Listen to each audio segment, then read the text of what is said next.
Hi, my name is Diane. Welcome to my channel. This is the DiCast, and this is episode number 1. I decided to put together a monthly video of the things that I've been working on, craft-wise and creative-wise, and also reviews of the books that I have read for the month. I've shared a lot of this information before on Facebook and Instagram, and thought it'd be fun to just try this route. I follow quite a few YouTubers that talk about books and talk about knitting, talk about gardening, all of the things, and just thought I'd throw my hat in the ring. And also thought it'd be a fun way to share my love for all of these things with the people I know and love. So welcome. And if you're visiting for the first time and have never met me before, I'm so glad you're here and you found me. And feel free to comment below and hang around with me. So today I'm going to be sharing about the projects that I have been working on in November and some plans that I have for December for knitting. And then I will also be giving some book reviews of all of the books that I read in November or that I finished in November. And I also have a little segment regarding a couple of very special vintage finds that I found on eBay that I want to share with you. So let's get to it. I'm going to start with the knitting. Oh, by the way, if you're not interested in the knitting, I have chapters, and so you can just find the chapter that you're interested in, whether it's knitting or reading or vintage stuff, and just watch the stuff that you like. But thanks for being here. So I'm going to start with the knitting. So this month I finished a couple of things, not actually that much stuff because I'm starting my gift knitting for Christmas, so I had to set some things aside. But one of the things that I finished is this pair of socks. These are for a friend, and they are knit out of a yarn by an independent dyer who calls herself the Apothecary. I love that name. By the way, I have all of the yarns and the makers and things linked down below, so if you're interested in learning more about them. But these socks, as I said, were knit for a friend, and I found the yarn actually at a shop in Perry, Michigan a couple of summers ago when I was just traveling around and finding out where all the yarn shops are around here, because I was new back to the area, but I just fell in love with this yarn. Isn't that just a cool colorway, you know, with the greens and the purples and a little bit of blue. So yeah, so those are my Apothecary in the colorway November's Witch. Isn't that a cool name? I have another sock that is complete. I have not finished the pair because, as I said, I am working on things for Christmas, and this still has my markers in it because I mark my rows, so I'll be able to knit the second sock the same size. And I'm going to fold this so you can see it a little better with the heel out where it's supposed to be. That's a little better. There we go. And these are knit up in a yarn from Lang Yarns in Switzerland that I picked up in a shop in Bay City called A Piece of You, which I love that name. Is that what it's called? Yeah, A Piece of You, E-W-E, appropriately enough. And isn't that just the coolest pattern? I love these yarns that are called printed yarns, I think. And when you get the yarn, I'll show you what it looks like. It looks like this. And so you don't know what the pattern is going to be until you knit it. So it makes it really fun. So yeah, these are also for a friend, but they are not a Christmas gift. So they are going to wait until I have time to finish them after Christmas. This heel is knit in a contrasting color just because I don't really like it when the stripes kind of like this pattern gets kind of distorted on the heel. So I found something that I think kind of goes well with it. Just in my stash. So that's the second sock that I finished this month. I am, as I said, doing some Christmas gift knitting, and so I will show you some of that as well. These are my works in progress, so they're just, as you can see, they're not done, but I'm working on them currently. So this is a sock that is going to be a gift as well. I'm not going to say what the colorway is because I don't want to give away who it's for, but I kind of love the way the colors are pooling. At first I wasn't sure. I thought it was going to be more kind of, I don't know, kind of like this, you know, but the colors are pooling in this kind of spiral pattern. It looks sort of snaky, kind of like that. This yarn is from Nordic Star Yarns. I'm not sure exactly where they're located. I ordered it online because I was looking for a specific theme for this colorway. So I'll share more about that after Christmas when these have been given as a gift. And then, I wanted to show you also the bag that I'm keeping them in. A lot of independent makers make these really clever and creative project bags, and I just wanted to lift those up as well. This one is from Darn Yarn, Minnesota, and look at these cool strings that look like tape measures, and then there's little sheeps on there. So cute. I was looking her up to link her down below, and I found out that she has been ill and is no longer making her bags. So that is a bummer because they're such good quality, but I wanted to share that one with you. The next project I'm going to show you is in a bag from Puff Stitch, which is a maker in Holland, Michigan. So kind of a neighbor, not too far away. And I love these Christmas stamps on there. Aren't those adorable? And she is currently making bags. She doesn't have this one available. This was from, I think, 2 Christmases ago, but she has some beautiful ones up now for Christmas. So if you're in the market for a project bag, check her out. She makes them to order, so they may not come right away in the mail. I found that out when I ordered this one, but they're wonderful and they are definitely worth the wait. So the project that I have in here is a hat, and this is just the very beginning of it. It is a Musselburgh hat, and I'm going to insert a picture of what that is. It looks kind of tiny because it's scrunched up on the needles, but this is definitely an adult size hat. The thing is that when you knit this, you knit like a big long tube, and then you shove the other end of the tube inside this, so you've got a double layer hat. And then if you make it big enough to roll the brim up, then you've got like a quadruple layer right around your ears. So it's perfect for these northern climes where sometimes we need a lot more warmth on our ears. So once again, I will show this to you as a finished object after it has been given as a gift. But that is the beginning of a Musselburgh hat. And the yarn is from Cascade Yarns, and it's called Sport Multi. But for you knitters out there that pay attention to the weight of yarns, this is not a sport weight yarn. This is a DK weight yarn. So it's a little thicker than most Musselburgh hats that are made out of fingering yarn. But I hope it works out. I think it probably will. And I kind of like the way the colors are doing their thing on there too. So, and I wanted to mention that the shop that I got this from was Michigan Fine Yarns in Livonia, Michigan. It's a really cool store. So if you live in Michigan, go and check out Michigan Fine Yarns in Livonia.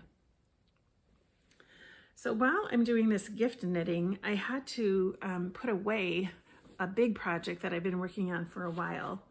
And that is called the Comfort Fade Cardi. And I'll put a picture in there of that too, probably about right here. And this pattern is by Andrea Mowry.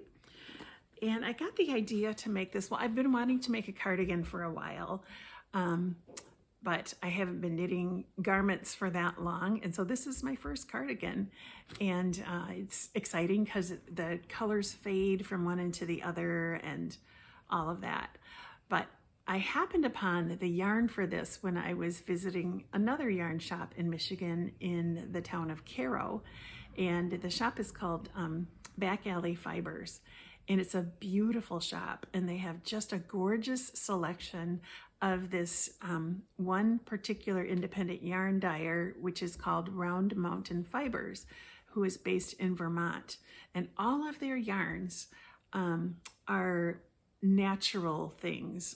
Like within this garment, I have one that's based on a bird, one that's based on a beetle, one that's based on the pictured rocks up north.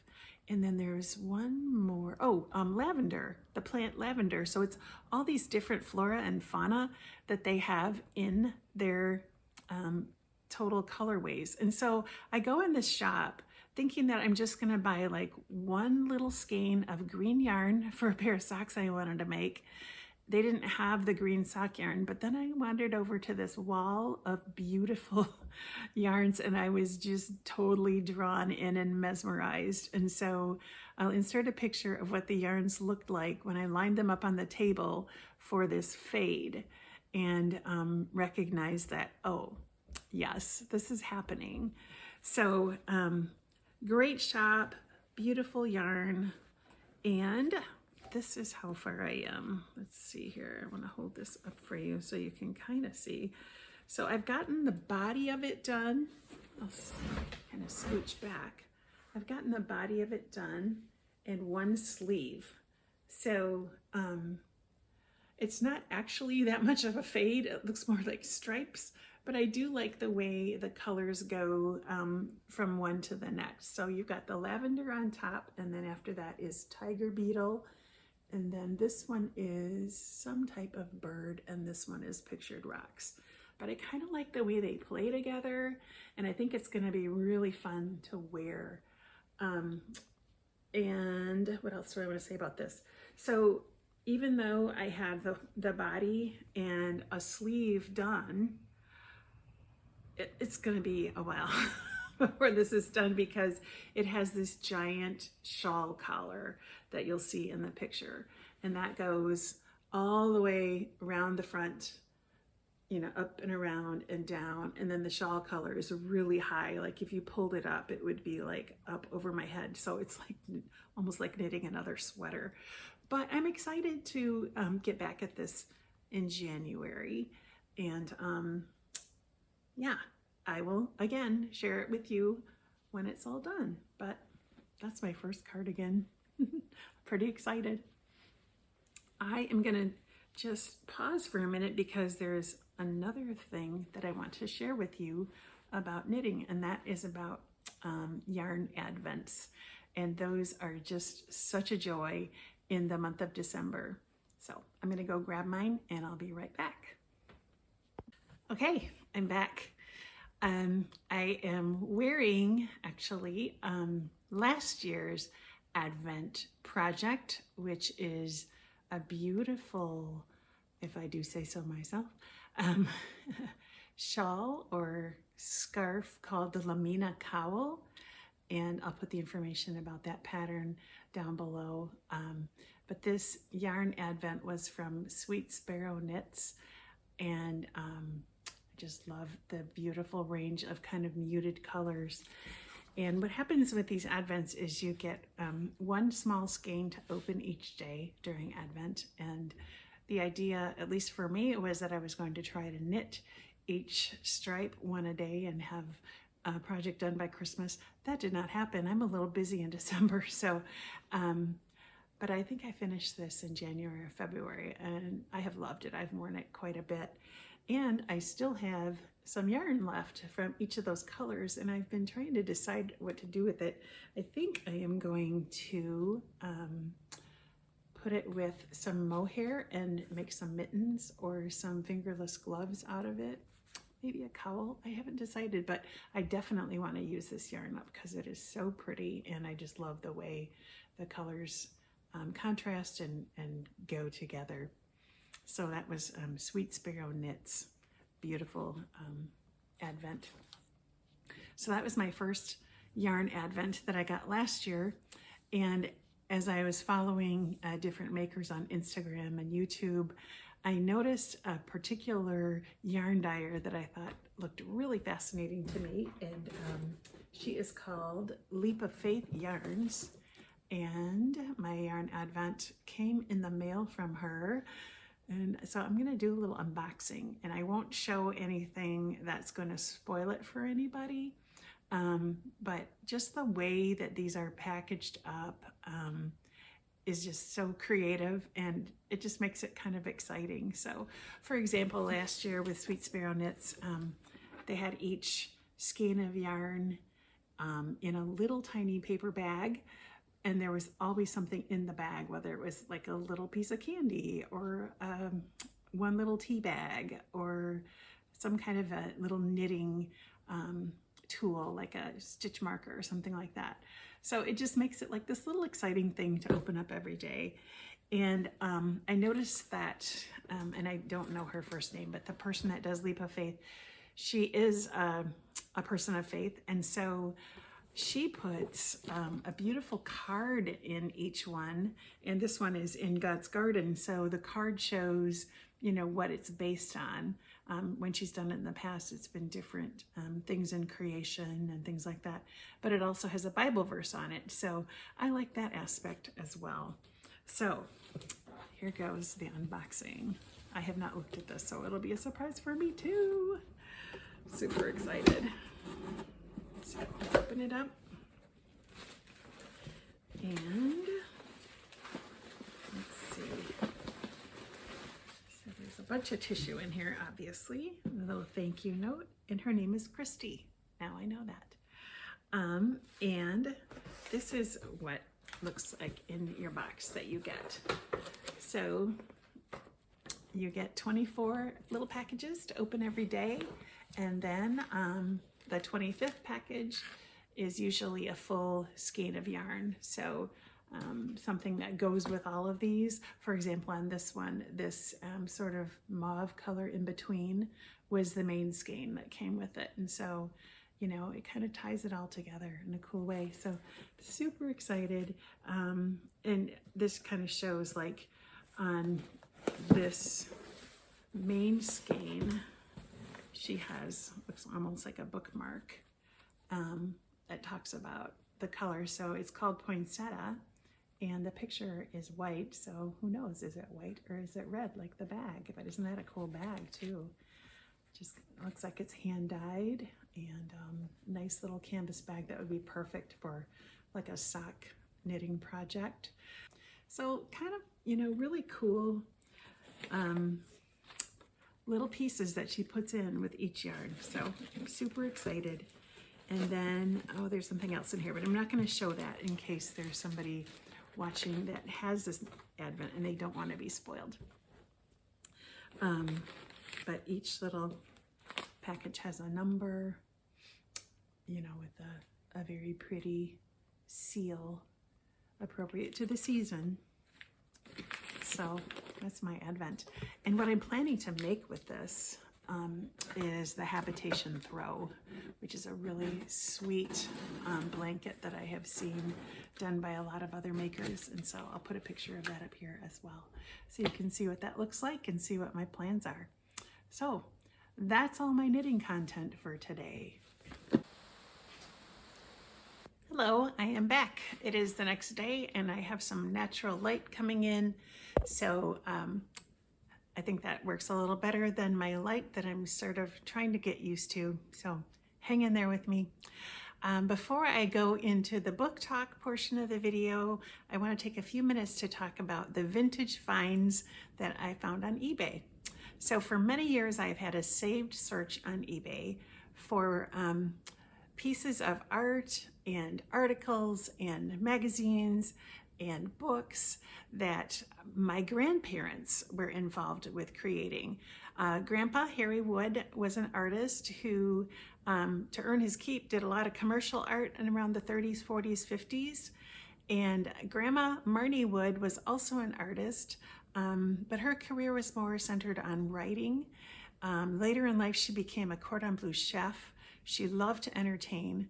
And so every once in a while, their work comes up on eBay because they were published a lot in magazines.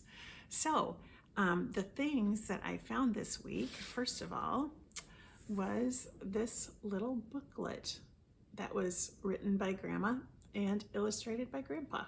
Christmas is coming. And man, it just makes me think so much of her. Just the touches of things that she talks about in here, of, you know, ways that you can entertain, little gifts you can make, trimming the tree. There's a recipe on the back for Christmas cookies. She talks about wrapping packages, and she was just an expert at that.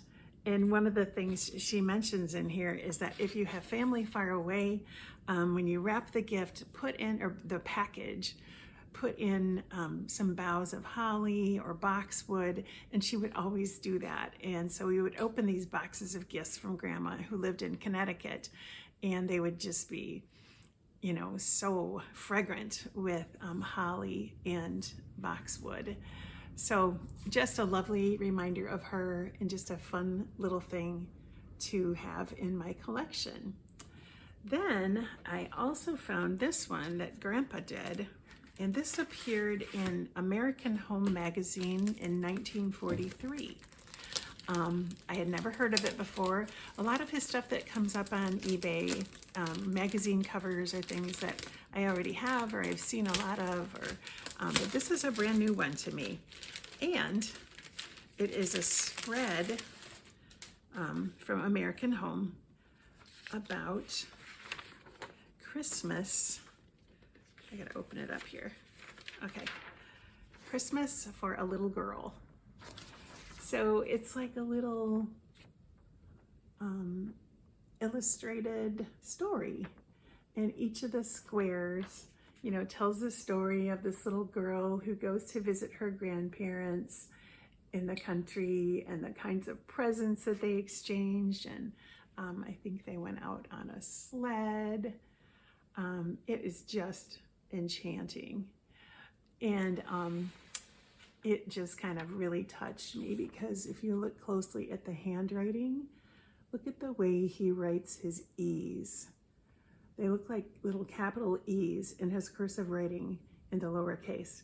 And that's so Grandpa. We would get letters from him, or he would make pictures for us that he would write a little note on, and he always made his E's that way. So these were just lovely little heartwarming things, and I just wanted to share them. So if you ever see anything by Marty or Harry Wood, that's my grandparents. Okay, now it's time for the book talk. I am going to refer to my notes a little bit, so forgive me for looking down some, but wanted to make sure I get all of my notes or thoughts out there. And I am a library book reader and an audiobook reader, so I have very few physical copies to show you. So I will put pictures up one side or the other, depending on where it fits, of the books that I'm talking about. So the first two books that I want to talk about, I didn't actually finish in November, but they both received prizes in November, and I just want to recommend them and reflect on them a little bit. So the Booker Prize was awarded earlier in November, and it was won by Samantha Harvey for her luminous book called Orbital, which chronicles a space station's 24 hours of orbiting the Earth. And so they see many sunrises and sunsets as they go around the Earth, and she describes just the amazing beauty of space, but also of what they see below. And each of the people on the space station are from different parts of the world, and so they're reflecting on their own stories and their own memories. It's a meditation. It's really beautiful. It's short, and I highly recommend it. And then for the National Book Award, I was so excited that went to Percival Everett for his wonderful book, James, which is a retelling of the Huckleberry Finn story from the perspective of Jim, the enslaved person that's in the original story by Mark Twain, but Percival Everett just flips that story around from James's perspective. And everybody who I've talked to who has read it said it just enlightened them in so many ways about what life would have been like for enslaved people. And again, it just flips the story around in a really cool way. If you know me or you've been following me for a while, you probably know that I'm a prize list reader, and I'll just put graphics up of the Booker Prize and the National Book Award that have the check marks by the ones that I've read. I was able to get through almost the entire Booker Prize list. I'm still working my way through the National Book Award list, but it's just a great way to come upon books I would never read otherwise. Sometimes they're not for me, but you can be pretty much guaranteed they're going to be good books if they're nominated for a big national prize. So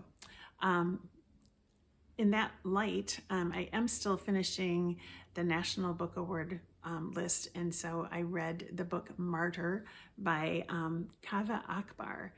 I wasn't sure that I was going to like it when I started out because it starts out pretty bleak, and it stays pretty bleak because the guy is kind of obsessed about being a martyr.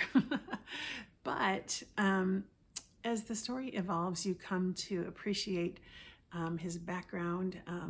He was born in Iraq and then came to the United States as a baby. His mother was absent from his life. So he has quite a story. But the way that it all unfolds as the story goes on is really beautiful, and I would recommend it. Also during November, I read the book Headshot, and that one was one of the ones that was nominated for the Booker Prize. And that is the story of, I think, 16 young girls, high school age girls, I'm going to say, who are boxers. And so it basically details the boxing matches in this bracket over a weekend where they're all at a tournament in California. And as they're boxing, they're telling the stories of, the author obviously is writing the stories of what's going through their minds, their memories, how they got to where they are. And it's just a really fascinating way to write a book. So it's very inventive. I am not a violence person, so there are a couple cringy moments for me with the blood and the whatever, but it's worth it to get through the book. So those were the main fiction books that I read this month, although I did read a couple of mysteries. I always fall back on mysteries when I don't have, a prize book to read or something else from my TBR that's available at the library. So I take after my mom that way. And one of the series that I've been really into for the last couple of years, just when I need a little break from the intensity of some of the fiction that I read, is the Maisie Dobbs series by Jacqueline Winspear. And I read number 10, and I didn't write down the title of it. I will put it in here. You'll see the picture of it. But it's a lovely story, and I just love her sensibilities as a female detective.